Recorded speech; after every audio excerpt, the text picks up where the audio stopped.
Hello, everyone. In this episode, we are talking to my fellow FDN practitioner, Shalin Zapletal. She is someone who had some weird things going on.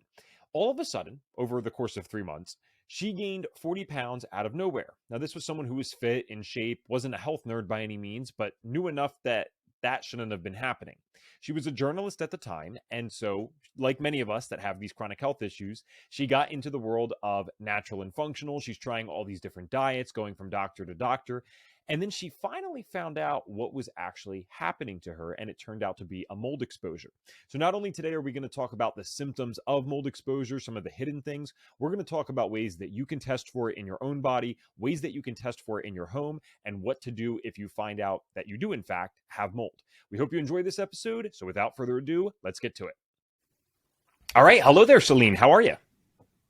Hi, Evan. Thanks so much for having me. I'm grateful to be on the podcast and super excited to chat with you. Yeah, grateful to have you. I think we both just nailed it pretty well because we were both trying to figure out how to pronounce each other's first names before we went on the video, and I think we did well. I'm excited to talk to you today. Of course, you guys heard in the bio, we do have yet another functional diagnostic nutrition practitioner on, and I love the diversity of our group. I mean, at this point, with all these episodes that we've had, we just have people from all different backgrounds, nationalities, whatever. And I think it really shows that FDN is a great system that works if we come in and want to utilize it.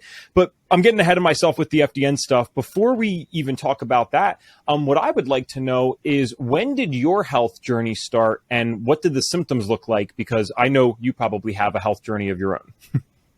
Yes, so my health journey started about 5 years ago. And my biggest symptom really it was for me weight loss resistance. So I gained 44 pounds in 4 weeks, and that was unresponsive to diet and exercise. So I've always been a kind of a fit person. I love to work out. I love to eat healthy. So with these strategies, I pretty much could direct my body to where it should be. But then I used to live in mold and didn't know anything about mold illness back then because I wasn't into the functional health space. And also the conventional doctors had no clue about it. So I gained a bunch of weight in a very short time. And also a lot of other mystery symptoms came on board. So I was I had no energy at all. GI symptoms, bloating, stomach, diarrhea out of the blue. I couldn't tolerate any foods anymore. Insomnia in the beginning, sleeping 10 hours per night, and then I woke up being hit by a truck all of a sudden. I could only sleep 3 to 4 hours. Depression, anxiety, a lot of shame, guilt around my body. These were the main symptoms I was dealing with. Wow. Okay. And so, that story is actually something that kind of is pretty common here, but what's not common is how fast this happened. You said 44 pounds in 4 weeks, right? Yes, that's correct. Whoa. All right. So I know that you brought up the mold thing already, and perhaps I'm going too far ahead in the story, but I'm curious, I know these things can make people sick, but did you ever figure out, why did this seem to happen all of a sudden like that? That's a crazy gain of weight in such a short period of time. Yes, we had a water leak in our apartment. So the mold was kind of there overnight. Water broke from the upper apartment. So we had the mold on a dry wall. We cleaned it with bleach, which I now today know it is the worst thing that I could have done. So because the mold has these hyphae structures that are behind the wall. And by using the bleach, it makes the mold just much more aggressive. So I made no connection to basically the water damage that I experienced in the apartment and the symptoms I basically developed overnight. So I was then all of a sudden very tired. And also the cleaning with the bleach makes the mold much more aggressive and it replicates much more faster. So that's also important to mention here. And you think you are safe because you don't see the mold anymore. It looks clean, but the health really declined very fast. Why? The mold goes after the liver and after the mitochondria. So they are super important, mitochondria, for energy production. So to no surprise, I was all the time tired. I really had to push through every day to the day just to make it. Everything seemed to be a huge burden. And then, of course, the liver is also our body's master detox organ. So when then the toxins are able to accumulate more and more and cannot leave anymore, it's just kind of a downward spiral. So really no more energy. I slept 10 hours in the morning. I felt like being hit by a truck. It went on like that, and then I kind of was bedridden at the end of my journey, so to speak. The 44 pounds in 4 weeks, I looked very inflamed, so my whole body was not only fat gain, but it also was also water weight. So what we have also to keep in mind with mold, that they are lipophilic. So they love to accumulate in our fat cells.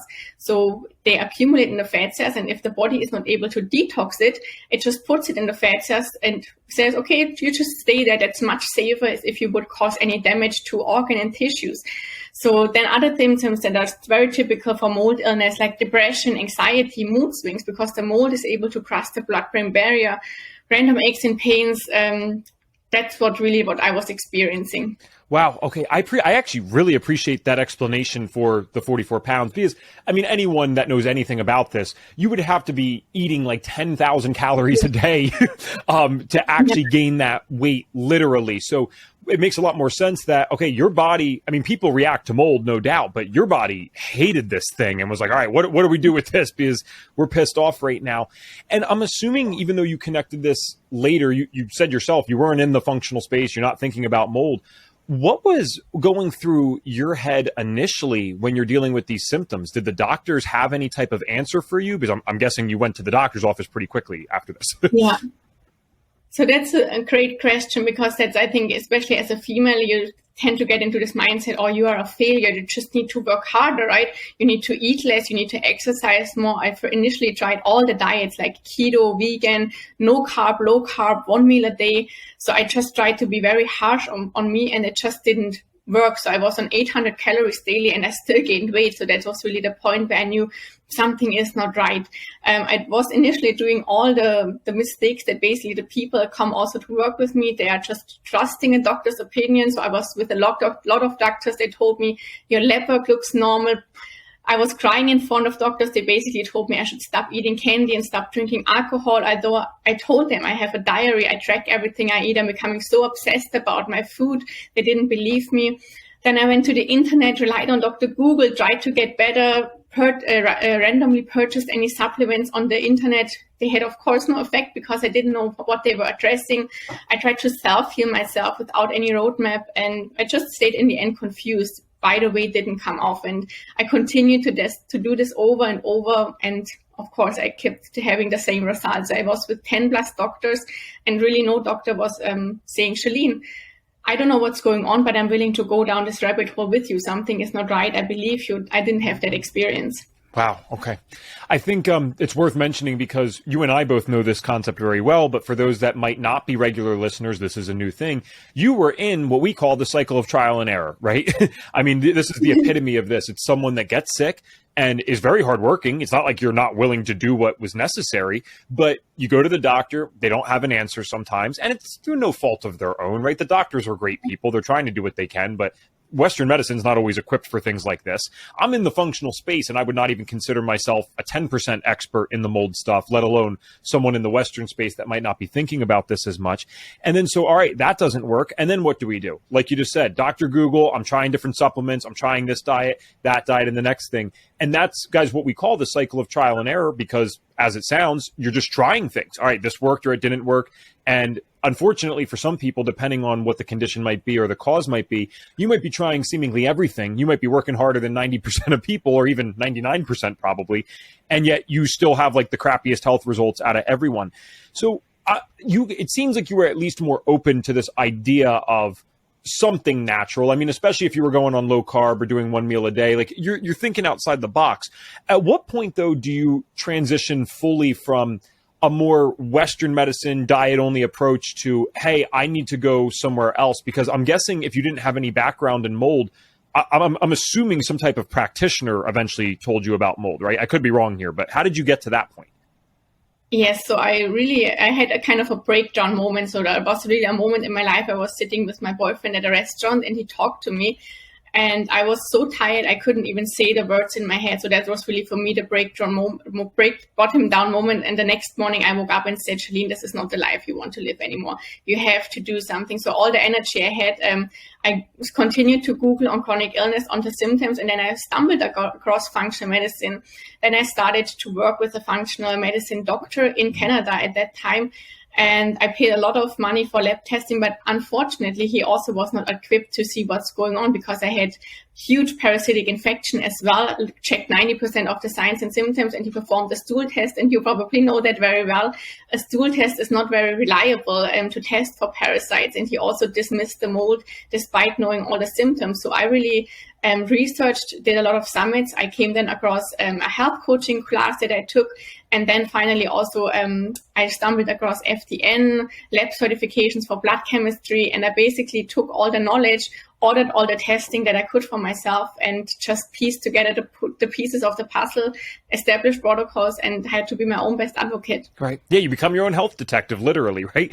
That's kind of why we name it this way on the podcast. And see, this is always tough for me because I hear these stories and it's, I mean, I didn't have the mold thing, right? But it's similar to me in the sense that we have no idea what's going on. We don't have a background in this stuff. We're doing our own research.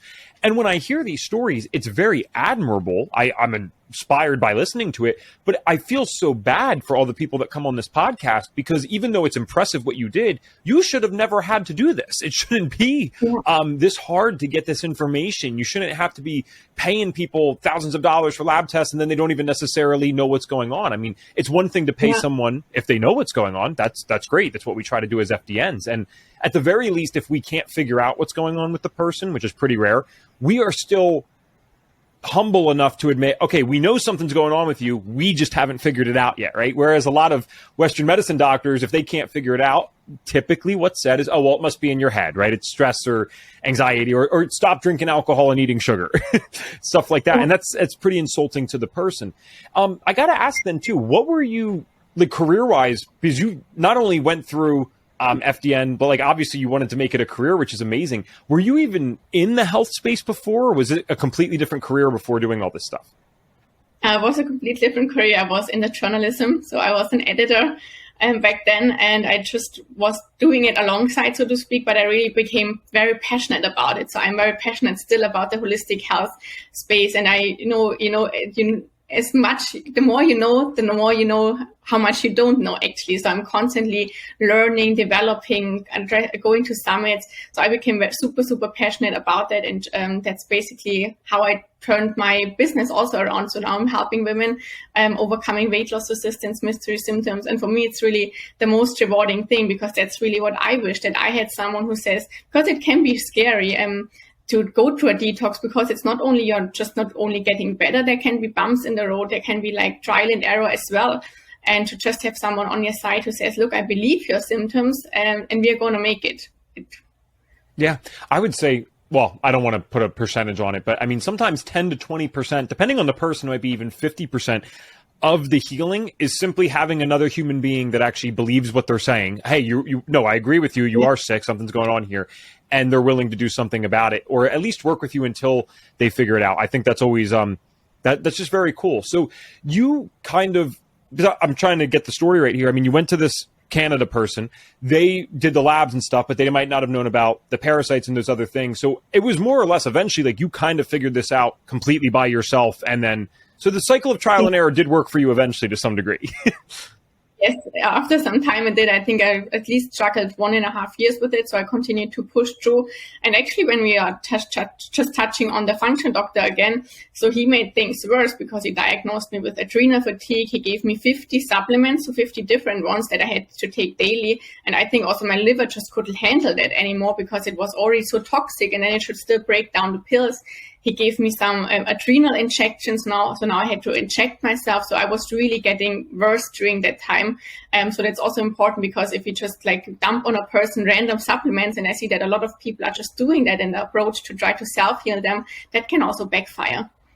Right. Okay. And yeah, wow, that's kind of, I just did a video on this. This was just yesterday where I actually commented how adrenal fatigue is not even, you know, it's kind of weird that he diagnosed you with that, because still these doctors are doing that. And we know adrenal fatigue doesn't even really exist. It's not fatigued adrenals. It's the HPA axis dysfunction, if anything. So yeah, that's kind of, you know, I'm sure that doctor's a great person, but it kind of stinks that even in our world of the functional side, we still have people messing these things up all the time. And I think that's where FDN practitioners really get separated. We have a time-tested system, and then we also, all of us have this willingness to accept that if somehow we couldn't find out what was wrong with you on these initial labs, we know that we have to just dig deeper or try something else, because we've all been in this position in our own stories where we had people not listening to us or people didn't believe us, whatever conditions we might have had. So yeah, I commend you for just pushing through. And of all the careers I've heard people switch from, I have never had a former journalist on the show. So that's kind of cool. And it just goes to show you can be doing anything and then switch to FDN, right? We have people in science backgrounds, and then I have people all the time, like myself, that had no background in science and are able to do this. So you're going to have to work hard, but the course is made for just about anyone. When you were going through the course, were you still at a point in your health where, like, were you learning a lot and discovering things on the labs? Because for those that don't know, we actually include lab tests in the cost of tuition when you go through FDN. So I'm curious what insight you might have gotten from the labs when you ran them eventually. Yeah, so when I was like starting FDN, that was really when I decided to make this my career. So I was initially starting with the Cresser Health Coaching course, but I very fast discovered that I want to rely on data, and that's what all is FDN about. We test, we don't guess, right? And that was so exciting for me. So I wasn't even finished yet with the health coaching course, so I decided, no, I want to take on FDN, and then I finished it within 6 months, but the testing was for me also like very interesting. I discovered a lot of food sensitivities, but of course we know it's not food intolerance. At that time, it can be caused by leaky gut, but the other health issues I did have basically overcome. Oh, that's so cool. All right. So yeah, you were literally, was your primary drive then for FDN at that time, it was the career switch rather than the health stuff? Yeah, exactly. Mm-hmm. Okay. I appreciate this coming up, because we weren't planning on this, but when I'm talking on this show, primarily it is health stories. And then, almost as a secondary thought, people then say, well, hey, maybe I could go do this as a business. I love the fact that you were already going in with the mindset of, hey, I'm going to switch careers and do this. And you still chose FDN, because I keep telling people, I graduated a little over 5 years ago, and FDN was a fantastic health program then. It really was not a business program. Like they weren't that good at teaching that. And nowadays, when you go through FDN, if you join the other groups, we have business school, we have FDN Thrive. You can take someone that has no experience business-wise, has never sold anything, right? And you can actually show them how to do it. Now, you come across to me as a pretty outgoing, confident person, and you're very driven, obviously. So I'm sure that was advantageous. But as a journalist, I'm assuming you were working for another place, right? Like, had you owned your own business before FDN? I had owned my own business, so I was employed at a retail company in Stuttgart. So I worked for those 5 years, and then it was really a separate switch that I used the holistic health area to transition my career. And I also want to say that it's not so uncommon when people experience their health issues. So a lot of clients that come to me, they are unhappy in their careers. And some of those already have also now taken the FDN course to make a switch in their career, because they are impressed that you can do it. And it's just so much more rewarding if you're really having a business that you're truly passionate about, where you can help people, you can see the transformation. And when I work one-on-one with my clients, they're just so thankful for the transformation, that someone is listening. And that's the most rewarding thing that I never got out of anything else before. Yeah, it's not work, right? It's like crazy that we get to call it work. When did you officially graduate the course? I think it's 4 years ago. Oh, okay. Wow. All right. I did not even realize that. So yeah, we've graduated at a similar time. This makes a lot more sense now, because I didn't know if like you were a recent graduate, and I'm like, wow, it sounds like you have a lot of clients and you're doing some good things. So it makes more sense that you have an established business after that long. But so you kind of were going through the course at a similar time to me, in the sense that it wasn't the most extreme business training back then. So I'm even more curious to hear from you. As someone who had never owned a business, you didn't do this, but you wanted to do it, how did you take the FDN course and go out and start actually taking on clients? Like, what was your approach? And my approach was very simple. I just shared my story on Instagram. At the same time, I also took like a former FDN person as well. Her name is Kristen Thomas. Oh, nice. She's been on. We've had her on. Yeah. She is teaching about how to create your business. So I created my signature program. I shared my story on Instagram. And of course, at the moment, it's very slow. I'm not going to lie about that. There has been times where I just was putting out my content and there has been no client. But at one time, it just picks up. People here. And then in particular, when you can share client testimonials, when they see it works, and that's really when the business starts to drive. I think, and this is thank you for this, because this is very encouraging for people to just hear from, hey, like, no, it was a little slow in the beginning and stuff, and that happens, and there's ups and downs. That's just business, man. Business is a part of life for people, and life has ups and downs. So it's going to be the exact same thing with that. But what's important for people to realize, in my opinion, is that FDN, it's a great system. It works. If people get better, that's fine. So the hardest thing that you will ever do, most likely in the business itself, is obtaining those initial clients, because you don't have any testimonials yet. You don't have any proof of concept. Once you get the first 10 to 15 real clients, like you worked with them, you take them through a program, it's not like you don't have to put in any work after that. I mean, you're always going to have to create content and do stuff. But my point is, it ends up becoming a lot of things are word of mouth. Or, I mean, you look like a very fit person. If you gained 44 pounds, and let's say I'm your friend, right? I watch you gain 44 pounds in a matter of 4 weeks, and then I watch you lose it, I'm going to ask, hey, Shalin, like, what have you been doing? Right? Like, I want to know what's going on. And so there's actually like a very natural word of mouth thing. Part of my story is I had like severe cystic acne. So when that all of a sudden was getting better and better and better, people started asking me, hey, how are you doing that? Right. And so, of course, I was the FDN, so it was very good for me. But had I been working with someone that was an FDN, I would have just said, oh, yeah, I'm working with that person and they're really helping me. They're doing these labs. Like, you should go work with them. I know I don't want to say her name because it's a good thing, but I don't think it's appropriate to share her business. A long-term FDN. She's been around for about 9-10 years. At this point, she says, and this is the actual number, but she tracks everything. It's like 97% of her business now is completely referral based. It does not come from new posts. It doesn't come from talks in person. 97% of it comes from people that she's worked with in the past, sending other people or friends to her. And this is a person with a multiple 6-figure business, and 97% of it's word of mouth. That is pretty damn cool. That's amazing. Yes. Yeah. So that's the power of what can happen here. And how, you don't have to say the exact time. I'm just kind of curious, because you said it started slow in the beginning. And I know a lot of people do listen to our podcast for the business side. They want to know how this will help them career wise. How long would you say it took for you to get this to a place where it was full time? Because the way that you've already described this, I'm assuming that this is a full time thing for you at this point and has been for a while. Yes, that's correct. So it took me about half a year, and how I was starting it out was with the free consultation. So you have the initial consultations, which are free. You start out that way, you learn a lot along that time, and then you can basically, when the demand is there, just charge for the initial consultation, that you're just also plucking out the weeds for the people that don't have any intent to move forward, who just want to get some free advice. That happens as well.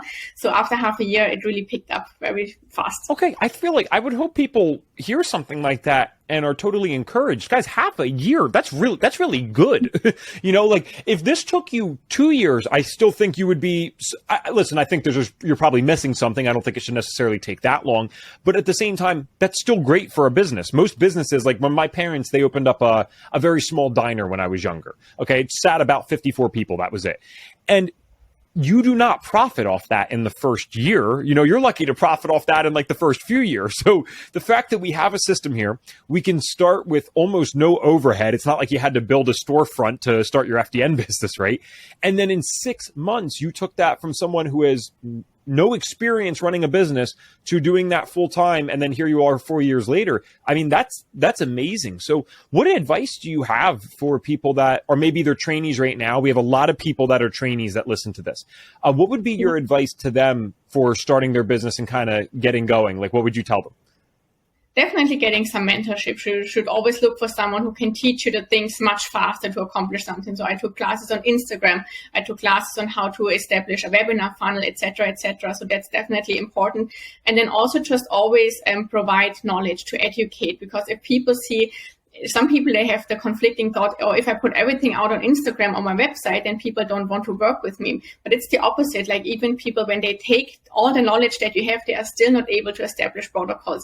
They are trying and they are failing. And in the end, when they see you have all that knowledge and you're sharing it for free, then they trust you and they actually come to work with you. I need to like highlight that and post it in every business thing, because what you just said, because people don't get this. It's such a limiting belief. They think that if they post everything on social media, people are not going to work with them. And you just nailed it. I mean, I have friends that are not even in the health space, and this is still true for them. They're entrepreneurs and they post their knowledge. in today's world, guys, we're playing with a different set of rules for business. This isn't 50 years ago. Now people are skeptical, as they should be. People used very cheap sales tactics on people in the past. They're done with that. They're on high alert. So the good news is for people like us is the people that are going to win in business are the people who are ethical, honest, and actually give something first before they try to take, right? You have to give before you take. And so thankfully, we're all honest people doing honest work, and we have so much knowledge to share with the world. And so you guys have to remember, people are paying still for the lab test. They need someone to analyze the labs. You could post someone's other labs online all day. That does not give them, like, let's say you weren't an FDN and you were following me and I'm posting stuff. That doesn't mean you know how to do the labs or you know where to get them or which labs to run on your specific thing. Like, there's so much more to this than that. So don't ever get stuck in a box. Follow her advice. Like, you want to give as much information as possible, because then people look at you as this credible, good person that you are, and they want to work with you. I know it's counterintuitive. I get that, but it's some of the best things that you could ever do to grow the damn business. Exactly, because I also think, like, people, even if you give all the information and they try it, so it's for them, again, a trial and error, but they come to you because they want a proven roadmap and they want fast results. Because I have people that messaged me like 2 years before they started working with me. They tried it again and again and again on their own. But at one time they are tired and they want just to have the results. And then they are ready and they say, hey, Shalin, now I would like to sign up. And then we take them through the process and then they get the results. Right, yeah, and that's the other thing too, right? It's actually giving it time. And that's why business, in my opinion, it's kind of like a snowball that's rolling downhill, because in the beginning, oh my gosh, that snowball's not doing anything. And like, if any tree got in front of it, the snowball just disintegrates. But once that snowball starts building up and like actually becomes more firm, the fruits of your labor, the things that you're doing today in business are going to pay off 6 months to a year from now. And like you said, something you posted, the person that is viewing your post might not even be sick right now, but a year later, I've had this happen so many times where someone that I know, they're not the sick person, but they have a family member, and the family member ends up calling me because this other person saw my post 8 months ago and knows that I help people with stuff like that, right? So it's people get trapped in the employee mindset. And I'm an employee for FDN. There's nothing wrong with being an employee. I'm saying they get stuck in that mindset of, okay, I show up and I instantly get paid. I get my hourly wage. I make my paycheck at the end of the 2 weeks. Business is not like that. And the other side of that, though, the good news is business also has unlimited potential. You can take this higher and higher and higher, but you got to get out of that mindset sometimes. It's not going to be, all right, I showed up for this hour, so I get my $15, $20, $30, $40, whatever it is. You got to put in the work now, and that stuff comes in later, right? Yeah, and I think you also just have also to be open to different approaches, right? I started out with only one-on-one coaching and with high ticket offers and lab testing packages, but now I'm offering also some group coaching. So just to have for everyone something available, or like publishing some ebooks for a very small fee if people just want to maybe do one protocol or something like that. Maybe just like thinking outside the box, what you can just give the people to give them some help. Okay, so yeah, you to be clear, you do all of that now. Like, you have those 3 or 4 different services. Yeah, of course. Okay, very cool. Now, I usually ask this question with newer graduates, but I'm still going to ask it with you, even though it's 4 years. I want to know, like, what were some of the things, especially as someone who was already, they really had nailed down the health stuff prior to FDN, which is on the rarer side. What were some of the things that you liked most about the course? And one little disclaimer I'll put on this for those listening is, guys, we actually had a lot of changes happen in the last 2 to 3 years. So I don't even think there was the Facebook trainee group, right? 4 years ago, like, you didn't have a group that you could join with only. No. Okay. So keep in mind that we're missing some features here that are really great, but I'm still curious to know, like, at the time, like, what were some of the favorite things about the FDN course as you were going through it? So first of all, I loved learning. So the FDN still, although I had learned a lot already, it still gave me some new insight in things. And what I also really loved was the exams in the end. I thought they were super thorough. So not only the written exam, but you had the 3 oral exams at this time, just to learn how to talk to clients and just to see, okay, how do we approach a case? I mean, if you would just graduate with all the knowledge, but don't have these mock-up calls, I think you might feel very lost. So I found that extremely helpful. Very cool. I did another certification, and I won't mention it, it's not important, but they did not provide any of that one-on-one mentorship or those types of exams. And, you know, I'm in the trainee group now, even as a staff member, because I comment stuff for the trainees sometimes and whatever, just you give some words of encouragement. And some of them are very intimidated by these exams. It's kind of funny because once they realize like, oh, wow, this is actually a real test, they're like, oh my God, like I can't do this. And one, you absolutely can do it. We give you the training and we're here to help. No one's here to fail you for no reason. And if you do fail, you can retake it. We'll tell you where you needed to work on it. It's all good. But you don't want to look at that as an intimidating thing or a bad thing. It's a great thing because one, most people, let's be honest, maybe even not most, but a good portion of people, they do not have the confidence that someone like you or some of the other guests on here displays. Maybe they don't want to talk to people, right? And so forcing them to have to do those consults with the mentors already gives them some real world experience which they can translate once they actually have their first client. Because like you said, you can be walking around with all the knowledge in the world. I've actually found, and this isn't totally true, but it's generally true, some of the people that are FDNs that have the biggest, most successful businesses are the people that usually only have the FDN certification and maybe one or two other things. Now, again, don't get me wrong. I know people with 15 certifications that are helping tons of people and making ungodly amounts of money. That does happen.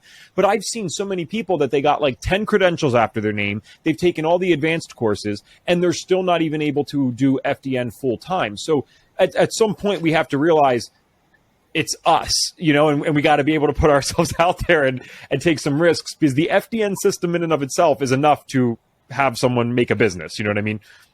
Yes, 100%. And I was also in the beginning, and I think that's really something that you also came across. It has to do something with self-confidence. So in the beginning, when I started out my business, I also had like 10 credentials that I wanted to have. But then after a few, I just thought, oh no, I know enough. I don't need more. And I also got just a one-on-one mentorship at that time. And I think that's also very helpful. Like just if you want to go out in the first month to establish your business, have someone take you on the hand. It's the same as we are providing a roadmap for the people that are sick and they need our help. When you are building a business and haven't done it before, just take the help from someone else who has successfully walked that way. Yeah. And then you absorb their energy too, because you will never, ever, ever find a successful business owner that does not display confidence or a belief in themselves. Those two things don't go together. You're not going to find a millionaire business owner that is walking around like all shy and stuff. And listen, I've been very shy in my life, so I'm not like making fun of anyone. That's not my point. I'm just saying business and self-confidence have to be together. That's how it works. So, for some people, they have these amazingly attractive personalities and they were already very ambitious and extroverted and whatever. And that translates over to their business immediately, even not having any prior skills. But like for me, I had to learn people skills. I had to get into sales. And some of the trainees don't believe me because I'm on like the podcast. I think, well, you were always doing this. It's like, dude, I dropped out of my public speaking course in college 2 weeks in because I had to give a 30-second presentation basically because I was so scared. So no, this is a skill that you can build up and acquire. And it doesn't mean every day you're walking around with tons of confidence, but it's something that can be built up and you're good to go in the future. I wanted to ask this because you're someone obviously that has worked with quite a few people at this point in your career. So I'm just curious if there are any like amazing client testimonials that you're able to share, because I know that there's some privacy things. So to the degree that you're able to share it, I'd love to know about a client testimonial or two, because I feel like you are helping people very similar to you who just have no idea what's going on. And now you're like their shining light. Yeah, I just take the ones that I'm also sharing on my Instagram because obviously I have asked these clients before if it's okay to share it. So for example, there is this one client, Paola, she came to me and I think she had also very close assistants. And the main reason she really came to me, she tried all these doctors, all these approaches, and she said, Shalin, I just want to keep up with my daughter. I just want to have the energy to keep up with my daughter. So she had her thyroid removed, was on medication. And thyroid hormones are metabolized in the gut and in the liver. So she had parasites, mold, Lyme disease. And when we detoxed her from that step by step, within 5 months, all of her markers that had been out of range were back into the optimal range. She has the energy, and she actually did something that I really find very interesting or very funny. She also, with all the energy she had, she's also a very driven person.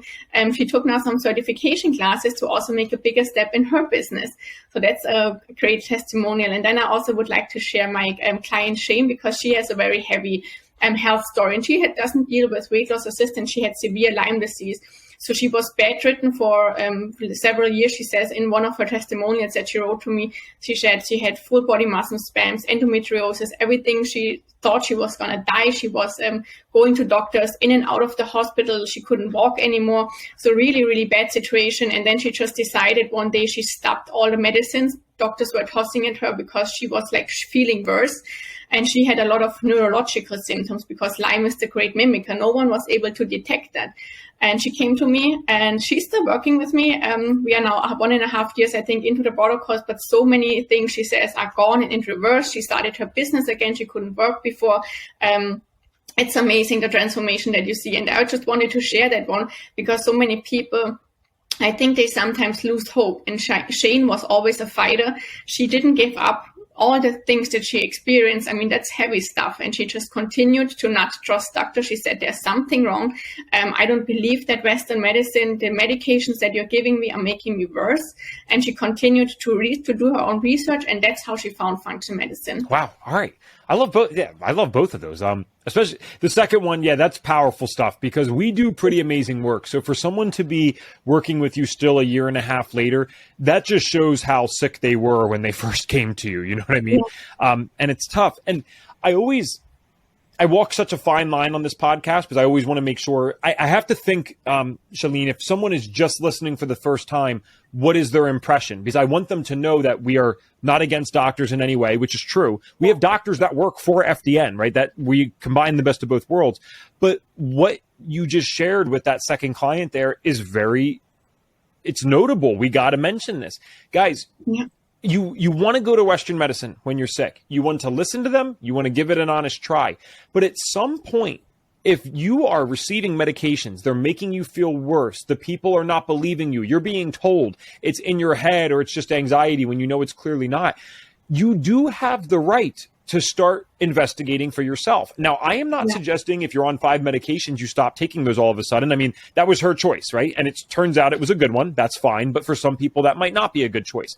My point is, though, doctors are imperfect people. They're great people. They're imperfect. They're very smart. They're not, perfect in that way, though, either intellectually. They're going to make mistakes. If something feels wrong in our gut, and I don't mean like a gut pain IBS, I mean like a gut feeling, right? We have to have the courage to say, hey, I'm not a doctor. Maybe I don't understand this, but I know enough about myself to know something's wrong and I got to go out there.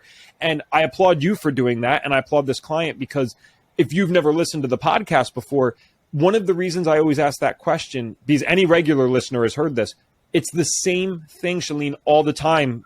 Literally every single person ends up saying one of the two things, like, oh, I just knew, it didn't make sense, I had a gut feeling. So every single person on this show that has these incredible stories that you rarely get to hear about in your day-to-day life if you're just walking down the street, all started with this idea that something was wrong and they need to keep trying different things. And that's what led to this amazing stuff here. So that's a pretty powerful story. Yeah. Thank you.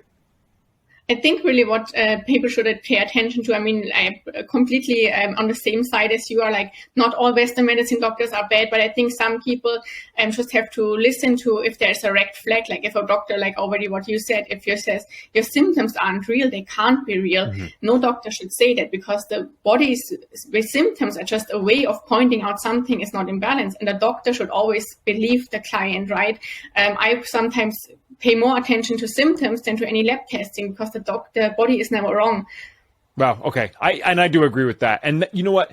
That's a great point because it comes from the Western medicine system because they believe if, they can't diagnose something or they can't come up with some like lab test of theirs, like maybe the blood test that shows something, then the symptoms automatically are invalid.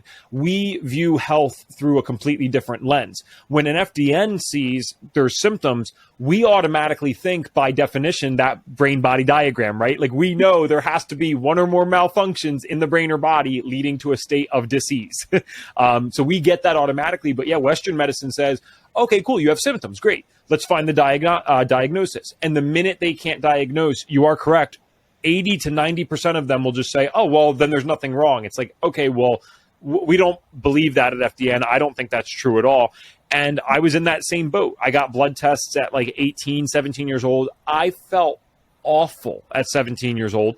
And what did they say? They said you have slightly high cholesterol and my TSH was like a 4, right? So it was a little high, but certainly nothing record breaking. And then I was on my way. There was no answer to that. There was no solution. It was just, all right, good luck. I may have been 18 actually, but it's not important. The thing was, I felt like crap, but because their blood test couldn't find anything, apparently I'm fine though. That's not acceptable, right? We need to push harder. Yeah, and then there are really sometimes the doctors where clients of mine, they are still going to Western medicine, and some doctors, they are really appreciative and they want to learn what they get taught. So for example, this client Paola, she had 2 different approaches. So the thyroid doctor that she was working with, after she showed that the numbers changed after she worked with me, he kind of dismissed her. He was very rude to her. And then she changed to another endocrinologist. And these people were very open-minded. They said, oh, can you show me the website of Shalin? And they were like looking at everything and wanted to know the approach that I was taking. So that's just also like a red flag if a person is just ignorant and dismissing the good changes that have happened, or if they're open-minded and want to learn about that too. Right. Yeah, that's a good point. But I feel like we should maybe, especially if we don't get the diagnosis we were expecting, or we don't get any diagnosis at all, and they're just saying, hey, it's in your head. I think we should always be encouraging people to go to 2 or 3 different professionals, get some different opinions. I have an indirect mentor who helps me with like business stuff, and he's like old school, right? And he tells me this. He said, whenever you get a price quote, call 3 people. So if the place at like the auto store tells you the tires are going to be $500, he said, call 2 other places and see what their price is, right? And so maybe we have to do the same thing with medicine where, all right, we didn't like the answer from the one doctor, let's go to another couple. And you're right, some doctors are incredible. They are lifelong learners and they are fascinated by what's going on. I'm very blessed. In my local area here in Bucks County, PA, we do something. I have a light therapy studio, basically. It's like red light therapy and stuff like that. And one of the people that came in recently said, I got recommended to you by a doctor. I'm like, I don't work. I mean, what doctor recommended you to here? Oh, they said Bucks County Integrative Medicine. So it's this team of MDs that are so open-minded. They actually didn't know us. They just know of red light therapy and said, go find a red light therapy place close by. And we happen to be the closest one to offering it. So how amazing is that we now have MDs out there doing their own research, finding things like red light therapy, and they told a patient that they should go work with someone who does the red light stuff. I mean, the future's coming. We're getting there kind of slowly, but it is coming. Yeah, but that's amazing. Yeah. Definitely. Yeah, very cool. All right. So, Shalin, because you already said it before, but it's good to get it at the end too. Where can people find you, and who precisely do you like to help? Who is your dream client? Yes, my dream. Okay, let's start by to find me. So I have a website, shalinvitesse.com. I have an Instagram page where I show a lot of free information. It's also Shalin Vitesse. I host weekly live webinars where I teach about all the stuff, underlying triggers about weight loss resistance. And then, of course, the people who I love to work with are women who are like dealing with weight loss resistance. They're health conscious. They're committed to their health. It's not the people that go to McDonald's and eat crappy. No, that are the people that are really in tune with their body, that have a healthy lifestyle, and they feel there is something off in their body. They have been to probably 5 to 10 doctors already. No one could help them. And they look for a new approach and a new solution. Okay, awesome.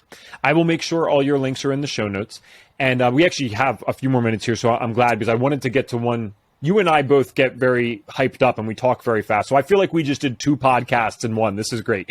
But I have one question that I think is very useful to the audience, because mold comes up here every now and then, but it's not always the centerpiece of someone's story on the podcast. It usually was something else before, and then mold came in. Whereas for you, it was almost like mold was kind of the primary driver of a lot of these things, and then you had to deal with the repercussions. What advice would you give now, like knowing what you know? Would you advise everyone to get their houses tested for mold? Would you advise people to get air filters? I'm kind of ignorant with the mold stuff. I know just enough to help people, but not enough to really be an expert in it. So what should people be doing if they're listening to this and kind of worried? So there are a lot of great symptoms for mold. So for example, if you have clogged up sinuses, if you wake up in the morning with nasal congestion, weight gain is very typical. So just if you're checking 50 to 80% of the signs and symptoms of mold illness, then you should be very suspicious that there is mold going on. So the problem with mold is also like when you are moving, because it is lipophilic, it just stores into the fat cells. So a big misconception with mold is that, okay, it's just fine to move and then the mold will be out of my body. That's not the right way, because also like a certain amount of people have the HLA-DR gene. It is a gene where people are not good at dumping toxins. So the mold just stays in the body system. So that's very important to mention here. And then with the mold at home, so if you're suspicious, that they need to get tested. There's the EMI test and the IRMA test. And air filters, I 100% think that every household should have an air filter. Yes. Okay. All right, great. Because I think there's a lot of misconceptions about mold. And the one thing, I mean, again, as someone who's kind of ignorant to it, the one thing I know for sure is people get this misconception that someone's house must be like dirty or unclean, or they must live in a poor area for them to have mold. That is like the stupidest thing ever, and it is not true at all. My aunt and uncle, they live in a beautiful home, and they got an addition. It couldn't even be 10 or 15 years old. It's not that old, right? And what happened is, I think they weren't even trying to find this. Thank God they were all healthy. But something happened where I think the walls were getting redone or whatever. And Shalin, the contractors pull off the wall. There is black mold all on the inside, almost all the way up. And they live in this beautiful, clean house in a great neighborhood. So don't ever get it confused, guys, that this is somehow like, something that dirty people get. That could not be farther from the truth. I think it's like 80% of the houses in Florida have mold or something. So there is no way you're going to tell me that 80% of the houses are just bad in Florida. That's stupid. It happens for a variety of reasons, and it's not as simple as people make it think. So it could be happening just about anywhere. Yeah, I think it's much more common than we think it is, because I think 45% of houses in the States have current water damage and 80 to 90% have past water damage. And the problem is also the remediation has to be proper to really get out of the mold. And then the same, like this, that you are saying, mold, sometimes we cannot see it and we cannot smell it, but it still is there. So it's a very dangerous situation to be in. Yeah. When I was a bit younger, I was doing that thing where like you live with your friend or whatever, while you're figuring out your life. And I'm living with my buddy at like a questionable apartment, I'll put it that way. And I wish I knew what I know now, because I didn't know it was mold, Shalin, but I could smell something musky in my room. And I lived there for like almost a year. And if you guys, it can exist without smelling it or without seeing it. If you can see it or smell it, you need to act today. Like, you know what I mean? Like, there's no waiting around. Like, you got to do something. And so I don't know what happened with that, but I'm going to guess the poor next tenant is still probably living in the same damn stuff. So if you smell it or see it, you act today. And even if you can't smell it or see it, you got to use those symptoms maybe that you brought up. Like, hey, there could be something going on here. Let's at least rule it out with a test. And speaking of testing, I know that we have the standard labs that we use at FDN, and of course, I'm sure you use those, but mold can get a little more nuanced and you might want to use an additional test. So what is your favorite lab test for identifying mold in the body? So I love blood work just to also see if we have acidity in the body. But then, of course, the mycotoxin urine test, that's just a straightforward test, right? You try to trigger that with glutathione before, just to do some sauna sessions before, because what happens with the mold, sometimes it is in the fat cells and the body keeps it there. So if you're not doing some kind of triggering beforehand, a person can perform a urine test and it looks clear. Then you give them 10 days of glutathione and some sauna, and all of a sudden the test does not come back clear anymore. But the urine test for mycotoxins is my preferred one. Wow. I got to be honest. I did not know that about I never knew this about the fat thing like that. I didn't realize it was stored in fat. And I had ran an organic acids test, which is not like perfect, but it works for mold stuff. I ran it shortly after I had left that apartment, like thinking that I would find something mold, and I didn't. And now you kind of have me thinking, I'm like, I wonder, because I never did any of that. Like if I didn't push this out properly, maybe my test looked a little better than it actually was. Yeah, that might be true. So can this linger? I mean, can this linger indefinitely? Can it linger for years then if someone doesn't actually do stuff to get this out? It's 100%. So when I was 1 year out of the moldy apartment and still had mold in my body system in the red levels. So not moderate. So it was really, really high levels. And if this is the same for my client, so I just onboarded another client and she says she has been testing her house. She has been out of the mold for at least 3 to 4 years. And also we did the same. We triggered it with glutathione, and also she's like super, super high in the different strains in the mold. Wow. So it can definitely stay in the body for several years. Okay. Jeez. All right. I guess this is probably going to be, because I want to keep this going, but this might be my last mold question overall. I know everyone would get a different recommendation with this, but I'm kind of thinking, okay, stored in the fat cells, and a lot of toxins are stored in the fat cells anyway.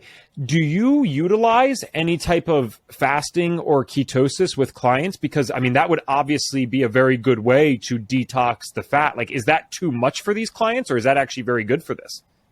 Yeah, so the people that suffer with weight loss resistance, they typically don't only have mold, right? The mold maybe, I take my example as an example here, my case. So mold weakened my immunity, I had mold in my body, and then all of a sudden the parasites took over. Everyone has parasites, they can just allow them to overgrowth. Then you have gut dysbiosis, then Lyme bacterium got active, so to speak, heavy metal toxicity jumped on board. So people sometimes think, I went chronically ill overnight, but it's not like things are developing overnight because a diseased body, for example, if we are exposed to mold, it attracts pathogens and other toxicity. So it's like the mosquitoes are not attracted to the pond, they are attracted to the pond scum, and the same is with diseased toxic tissue.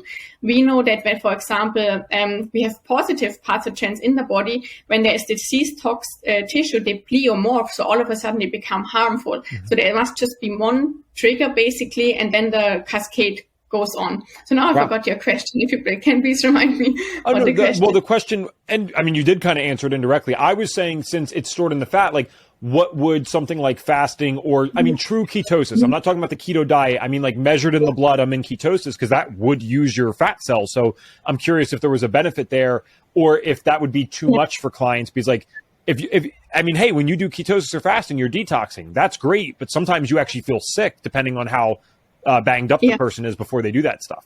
Exactly. Now I got my train of thought again. So now it's depending on how much toxicity or pathogens a person has in the body. If the body is already for a long time in a chronic illness state, it's like in an emergency situation. If we now throw in some fasting, I think that is worse. It can really backfire. Okay. But if a person is just still functioning very well, then strategies like ketosis can work very well for those. Got it. Fair enough. All right. Well, I think we made the most out of every minute here today. That is amazing. I have one final question for you, and it's actually the signature question that we finished with on this podcast. Now, I know I asked you about, like, number one tips for mold and stuff, so this question can be more general if you'd like. But the question is this. If I could give you a magic wand and you could wave it, and you could get every single person in this world to do one thing for their health, whether that's like they're actually doing one thing or maybe they stop doing one thing, what's the one thing Shalin would get them to do? Definitely stop drinking tap water in the United States.